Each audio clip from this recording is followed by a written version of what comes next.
안녕하세요. 여러분의 마음을 들여다보게 해주는 이야기꾼 바다북입니다.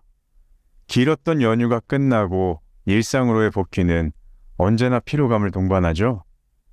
지금은 끝났지만 예전에 했던 프로그램 개그 콘서트가 마무리될 때쯤에 마무리를 알리는 음악이 나올 때 그런 기분을 느끼셨을 것 같습니다. 명절은 어떠셨나요? 그리고 2023년을 살아가는 우리들의 명절에 대한 인식은 또 어떠한가요? 못 만났던 가족, 친지들을 만나서 평소보다 맛있는 음식을 먹고 지금은 자리하고 있지 않은 조상님들을 생각하면서 덕담을 나누는 자리인가요? 그렇다기보다는 오히려 앞서 말한 의미를 품고 좋은 마음을 가지고 모였지만 좋은 의도로 던진 질문은 참견이 되고 또 그 참견에서부터 상처가 남고 이어서 갈등으로 번지는 그런 자리는 아니었나요? 경기는 좋지 않고 물가는 상승하고 임금은 떨어지면서 평생을 일해도 집 한 채 사기 어려운 시대라고들 합니다. 그래서 출산율도 떨어지고 이혼율도 증가한다고 하죠. 사회가 해체되고 있다고들 하던데 이런 갈등을 우리는 어떻게 바라봐야 될까요? 우선 비교하기 위해서는 지금과 동일하거나 혹은 더 혼란스러웠던 사회 속에서 제시한 해결책이 아마 힌트가 될 수 있지 않을까 싶습니다. 바로 춘추 전국 시대의 사상가이자 세계 4대 성인 중 하나라고 평가받는 공자의 이야기입니다. 오늘은 본문은 짧고 해설이 조금은 길어질 수 있는 영상입니다. 공감이 가시는 이야기인지 같이 한번 들어보시겠습니다. 어느 날 제자가 공자에게 물었다. 스승님, 평생을 지켜나갈 만한 한마디 말씀이 있습니까? 그러자 공자가 대답했다. 그것은 관용이다. 제자가 되물었다. 그렇다면 관용이란 무엇입니까? 다시 공자가 대답했다. 그것은 상대의 입장에서 생각하는 마음이다. 상대방에게 해주고 싶은 것을 생각하지 말라. 그대의 입장과 상대의 입장을 바꿔서 생각해 본다면 그것은 상대방이 좋아할 것 같은 것을 해주는 것이 아니라 상대방이 싫어할 만한 행동을 하지 않는 것이다. 그것이 서라는 것이다. 또 다른 어느 날 제자가 공자에게 물었다. 스승님, 군자란 무엇입니까? 이에 공자가 답했다. 자신을 닦아서 이웃을 공경하는 자이다. 그러자 제자가 되물었다. 그렇게만 한다면 군자가 되는 겁니까? 공자가 다시 답했다. 자신을 닦아서 이웃을 공경하라. 그리고 이웃을 평안하게 하라. 나아가서는 백성을 평안하게 하라. 이것이 그대 자신을 닦아서 천하를 평화롭게 만드는 군자가 되는 길이다. 여러분 잘 들어보셨나요?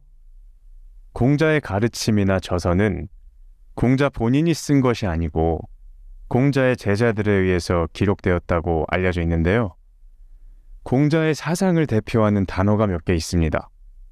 그 중에 아마 여러분들께서도 익히 들어보셨을 단어로 인이라는 단어가 있습니다. 그런데 수학 공식처럼 정의되어 있지 않고 각종 일화나 대화마다 제자가 공자에게 인이 무엇이냐고 물으면 그때그때 공자가 대답해주는 식입니다. 너무 여러 가지로 변형되어 있지만 개인적인 생각의 코어라고 해석하는 부분을 뽑아보자면 저는 오늘 본문에 나온 두 가지라고 생각합니다. 서와 숙이 아닌 또는 숙이 치인 넓게는 수신제가 치국 평천하 이렇게 알려져 있는 두 가지 가르침이죠. 명절 때의 갈등은 우리가 일상 속 다른 곳에서 겪는 갈등과는 조금 다른 양상을 띱니다. 상대방이 원치 않은 행동을 해서 기분을 나쁘게 한다는 점에서는 여느 갈등과 똑같죠. 회사나 학교나 공공장소 등에서 일어나는 갈등처럼요. 그런데 명절 때는 가족관계에서 나오는 특수한 점이 하나 추가되는데요. 말하는 사람은 가족이니까 친척이니까. 내가 특별히 널 생각해서 해준 말인데 왜 너는 고마워하긴커녕 오히려 거부감을 표출하냐? 이런 식의 맥락을 첨가하곤 합니다. 아마 들으시는 분들께서도 생각나는 상황이 있을 거라 생각합니다. 이 점에 대해서 공자가 말하는 서의 가르침은 정말 tak월한 해결책이라고 생각합니다. 영상의 시작에서 말씀드렸다시피 지금 우리가 살아가는 2023년 즈음에는 살아가기 힘든 세상일지도 모르겠습니다. 누구 말 맞다나 팍팍한 삶일지도 모르고요. 그런데 그게 아무리 힘들어도 춘추전국 시대만 할까요? 언제든 왕이 바뀌고 아버지가 자식을 버리고 자식이 아버지를 죽이는 혼란스러운 시대.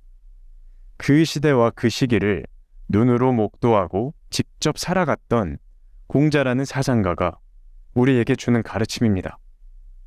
우선 네가 싫어하는 대우를 남에게 하지 말아라. 만약 이것을 들으시는 분들께서도 삶에서 실천할 수 있다면 나이와 직위에 상관없이 사람들이 거부하는 경우는 없을 거라고 생각합니다. 그렇다면 왜 우린 이토록 다른 사람의 삶에 변화를 주고자 하는 걸까요? 이 모든 갈등에도 불구하고 말이에요. 그건 모든 과제가 다른 사람의 과제가 되면 쉬워 보이기 때문이라고 생각합니다. 그래서 그 쉬워 보이는 행동만 그 사람이 해준다면 내 삶도 네 삶도 이만큼이나 좋아질 텐데 너만 하면 되잖아 라는 생각이 기저에 깔려 있어서 그런 갈등이나 결과를 유발한다고 생각합니다. 이 점에 대해서도 공자는 역시 또 답을 줍니다. 너를 먼저 닦아라. 그리고 가정을 가지런히 하라. 그렇게 되면 국가를 다스릴 수 있고 그런 자는 천하를 평화롭게 평탄하게 할 수 있을 것이다. 익히 들어보셨을 수신제가 치국 평천하를 풀어서 드린 말씀입니다. 영상을 보시는 분들의 마음이 편안했으면 좋겠습니다. 그래서 그런 여파로 주변 사람들이 행복해질 수 있다면 공자라는 위대한 사상가가 꿈꿔왔던 대동사회와 조금 더 닮아갈 수 있지 않을까요? 제가 준비한 이야기는 여기까지입니다. 다음 영상 더 알찬 주제로 찾아뵙겠습니다. 이상으로 바다북이었습니다. 들어주셔서 감사합니다.